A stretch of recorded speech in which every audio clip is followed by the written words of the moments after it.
राधे राधे सभी कृष्ण भक्तों को। सबसे पहले तो आप सभी लोगों को बाके बिहारी प्राकट्य उत्सव की बिहार पंचमी की बहुत बहुत शुभकामनाएं। आज की वीडियो में हम जानेंगे, मेरे पास बहुत सारे कमेंट आते हैं इसको लेकर के। जब जब सर्दियां आती हैं तब तब मेरे पास ये कमेंट ज़रूर आता है, क्या बिना नहाए हम लड्डू गोपाल को उठा सकते हैं? क्या सेवा कर सकते हैं? क्या मलमूत्र करने के बाद हम लड्डू गोपाल की पूजा सेवा कर सकते हैं? सर्दियों का समय है तो काफ़ी बार ऐसा कमेंट आ जाता है।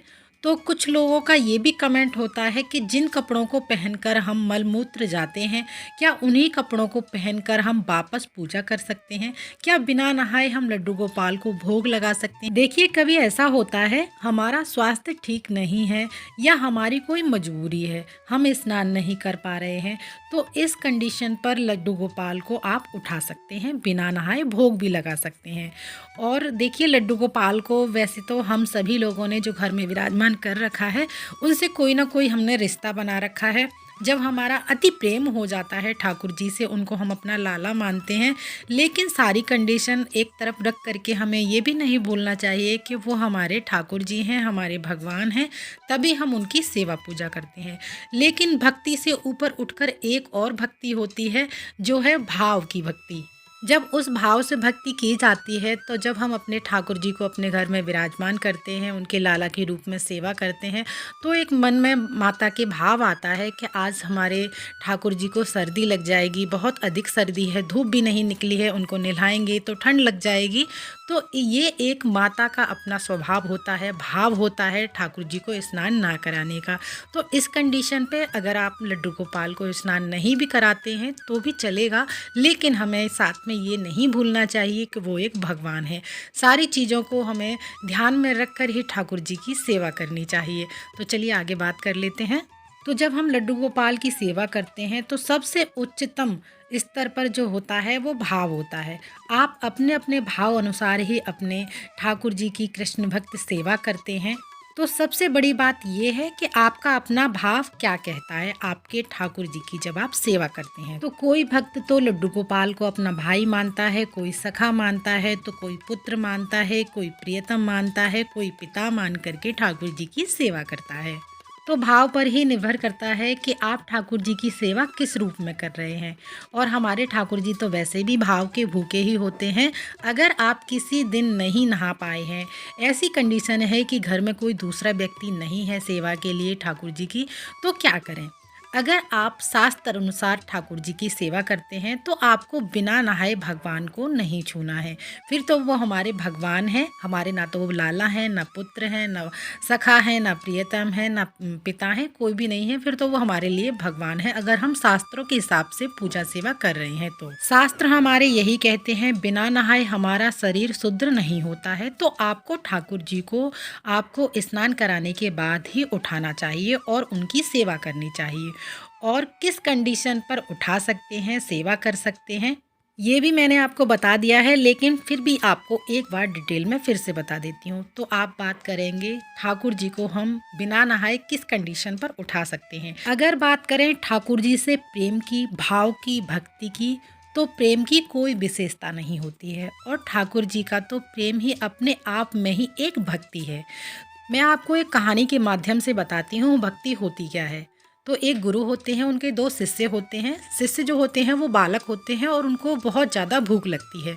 तो पहला शिष्य जाता है गुरुजी के पास और कहता है, गुरुजी मुझे बहुत ज़्यादा भूख लगती है, क्या मैं भक्ति करते समय खाना खा सकता हूँ?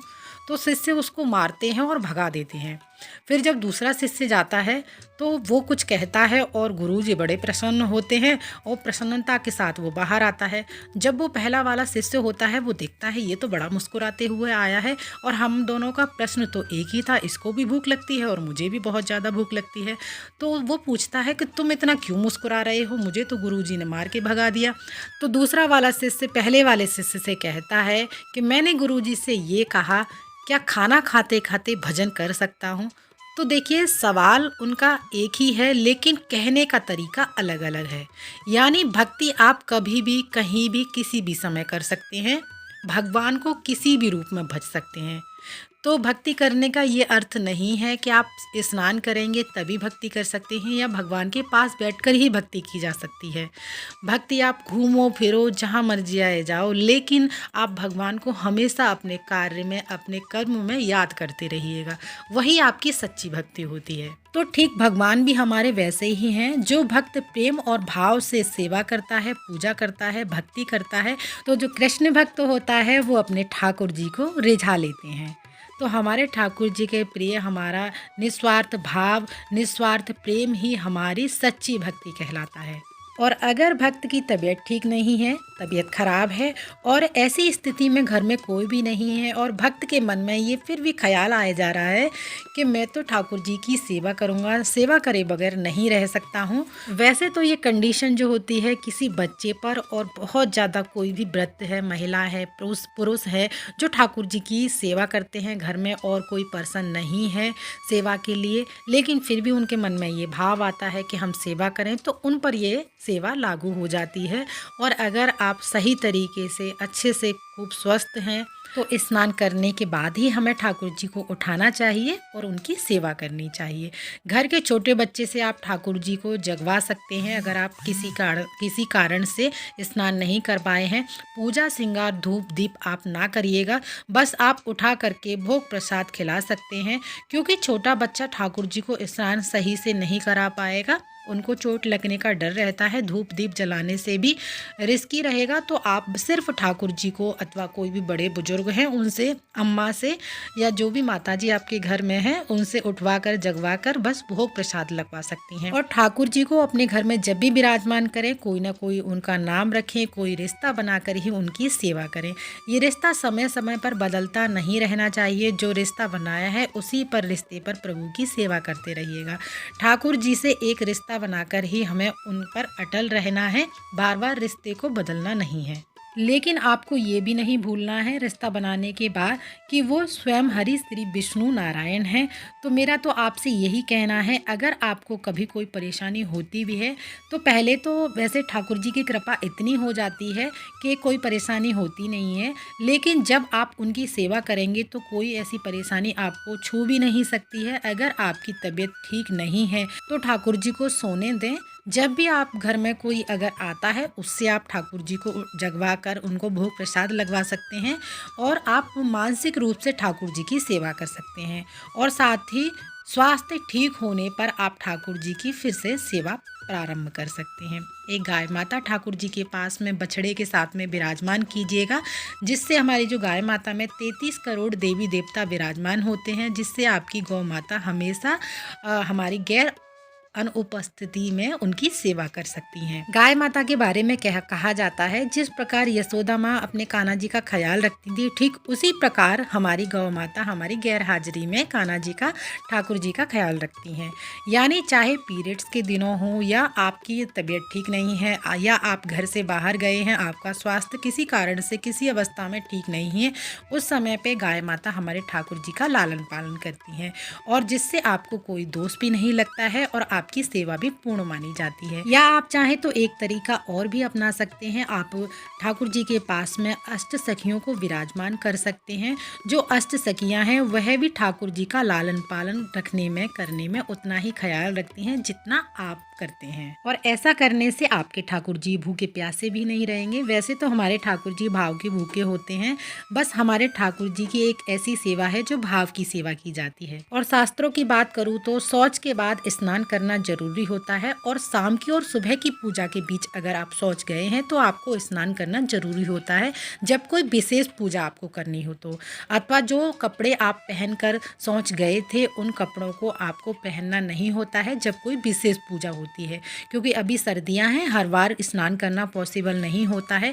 वही वस्त्र पहनने के बाद आप पूजा नहीं कर सकते हैं, हमें साफ सुथरे धुले हुए वस्त्र पहनने चाहिए जब हम कोई विशेष पूजा करते हैं। तो शौच जाने पर शरीर अशुद्ध हो जाता है तो वस्त्र भी हमारे शौच जाने पर अशुद्ध हो जाते हैं। तो जो घर की लक्ष्मी होती है उसके लिए बहुत महत्वपूर्ण होता है सुबह स्नान के पश्चात ही घर के सारे कार्य करना, फिर चाहे वो रसोई का कार्य हो, फिर चाहे वो पूजा पाठ हो। शास्त्र कहते हैं जब आप टॉयलेट जाते हैं तो आपको 4 बार कुल्ला करना चाहिए, हाथ पांव मुंह धोने चाहिए और अपने ऊपर जल का छिड़काव करना चाहिए। उसके बाद ही आप शुद्ध होते हैं। और आप बाथरूम या टॉयलेट जाते हैं तो आपको पानी लेना जरूरी होता है, तभी आप पूरी तरह से शुद्ध माने जाते हैं, नहीं तो आप अशुद्धि की अवस्था में ही रहेंगे।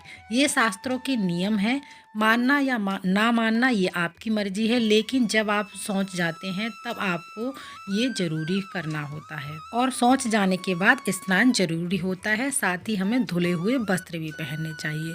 लेकिन कुछ लोगों का कहना ये है भगवान तो प्रेम के भूखे होते हैं, पूजा आप कैसे भी करें भगवान आपकी पूजा स्वीकार कर सकते हैं।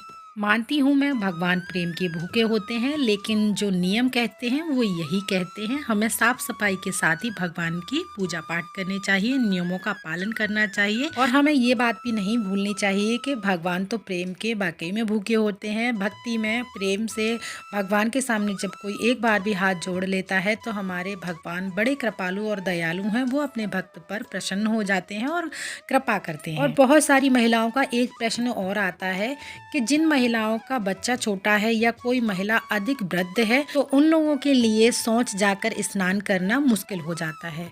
तो गृहस्थ जीवन में भगवान की पूजा पाठ करना, भक्ति करना बहुत आसान हो जाता है।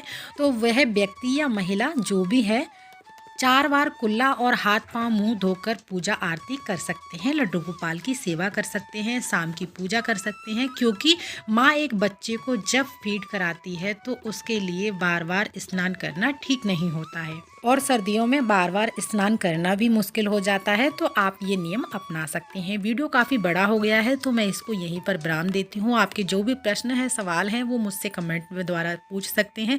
आपकी ज़रूरत के हिसाब से, आपकी भक्ति के हिसाब से मैं वीडियोज़ लेकर के आती रहती। अगर वीडियो में दी गई जानकारी आप लोगों को अच्छी लगी है, पसंद आई है, तो प्लीज़ वीडियो को लाइक ज़रूर कीजिएगा। फिर मिलते हैं अगली वीडियो में, तब तक के लिए आप सभी को राधे राधे।